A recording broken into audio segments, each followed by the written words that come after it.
নিজে হাতে লাগানো ধনেপাতা আজ কাটার সময় হয়ে গেছে। হ্যালো এভরিওয়ান, আসসালামু আলাইকুম। আমি আপনাদেরকে একটা ভিডিওতে বলেছিলাম যে আমি দুইটা জায়গায় ধনেপাতা গাছ লাগিয়েছিলাম। তো আজকে আমি অন্য একটা জায়গা থেকে কাটতেছি।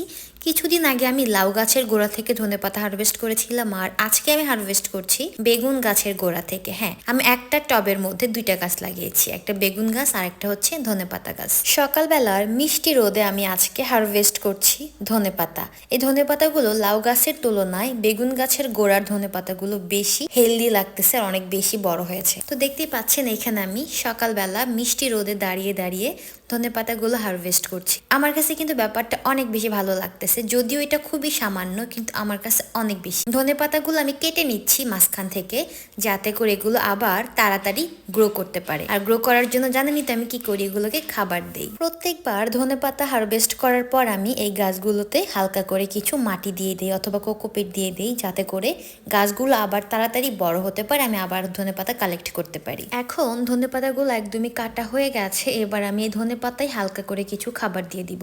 আর একটা কথা, ধনেপাতা কিন্তু যে কোনো জায়গাতে লাগালে হয়ে যায়, ছোট টব বলেন বড় টব বলেন। ধনেপাতার জন্য এক্সট্রা ভাবে কোনো পরিশ্রম করতে হয় না, খুবই সামান্য যত্নতে ধনেপাতা অনেক ভালোভাবে গ্রো হয়। আমার কাছে কেন যেন মনে হচ্ছে বাজার থেকে কেনা ধনেপাতার তুলনায় নিজের হাতে লাগানো ধনেপাতার ঘ্রাণটা একটু অন্যরকম হয়, অনেক বেশি স্ট্রং হয়, এটা একদমই ফ্রেশ থাকে।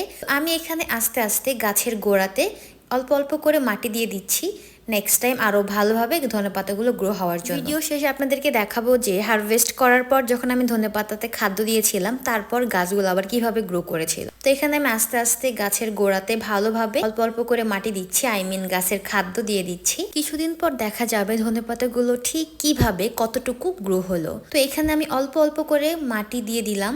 এবার আমি দেখাবো ধনেপাতা ঠিক কতটুকু হারভেস্ট করতে পেরেছি। আপনারাই দেখে বলবেন যে কোন গাছের গোড়ার ধনেপাতাগুলো বেশি হেলদি ছিল বা বেশি হারভেস্ট করা গেছে।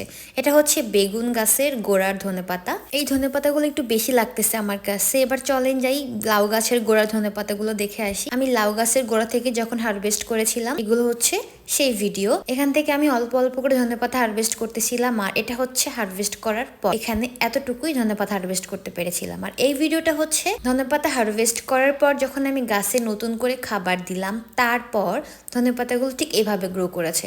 এটা হচ্ছে বেগুন গাছের গোড়ারটা। এটা কিন্তু মাশাআল্লাহ আগের বারের মতোই আবার অনেক বেশি গ্রো করেছে, অনেক বেশি হেলদি লাগতেছে দেখতে। আপনারা ব্যালকনিতে ধনেপাতা গাছ লাগিয়েছেন? আর লাগালে সেটা কতবার হারভেস্ট করেছেন এই পর্যন্ত কমেন্টে জানাতে পারেন। এটা হচ্ছে লাউ গাছের গোড়ার ধনেপাতা, এটাও বেশ ভালোভাবে গ্রো করতেছে। এগুলো আরো অনেক বেশি বড় হয়ে যাবে ইনশাআল্লাহ। আর আজকের ভিডিও এ পর্যন্ত, দেখা হচ্ছে নেক্সট ভিডিওতে। তত